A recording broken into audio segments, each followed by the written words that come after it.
Bonjour, donc du coup Elisabeth Lomor, je suis la directrice du Centre de ressources Observatoire des inadaptations et des handicaps de Guadeloupe. Bonjour à tous, je suis Lise Pirassier, je suis directrice de la mission de l'observation sociale et médico-sociale au Conseil départemental. Bonjour à tous, je suis Corinne Pioche, je suis directrice de l'Observatoire régional de la santé de Guadeloupe.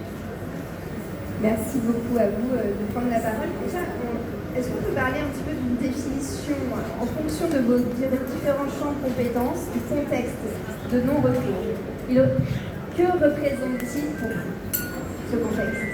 Allez-y, laisse-nous prendre la parole.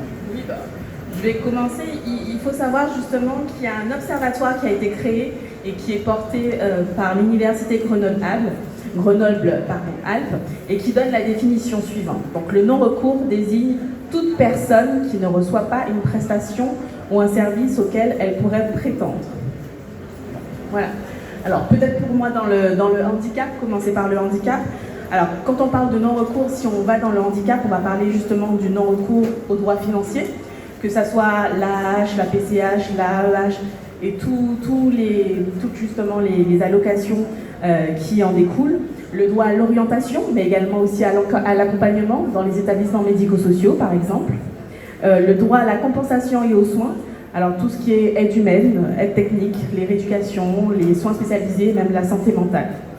Donc pour nous, pour continuer, on va définir plusieurs typologies, à savoir la non-connaissance. La personne, la famille ne sait pas qu'un droit existe ou ne pense pas y avoir droit, mais également aussi la non-demande, du fait du coup d'une minimisation des troubles, de la peur de la stigmatisation, souvent dans le handicap, la peur du refus d'être reconnu comme une personne handicapée, et le refus aussi de l'institution, de vouloir justement rester en famille, d'être caché par la famille.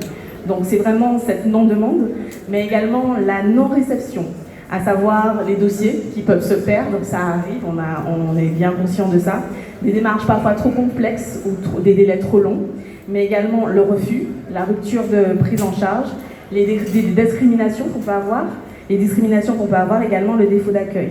Et enfin, je terminerai par la non-orientation, à savoir aussi la non-mise en œuvre, c'est-à-dire qu'on a des orientations MDPH, par exemple, qui sont prises et qui sont décidées en CDAPH, mais qu'il n'y a pas de place, pas assez de dispositifs, ou pas de mise en œuvre, justement, de ces décisions MDPH. Donc là, c'est un non-recours qui est subi, finalement. Tout à fait, qui est contraint.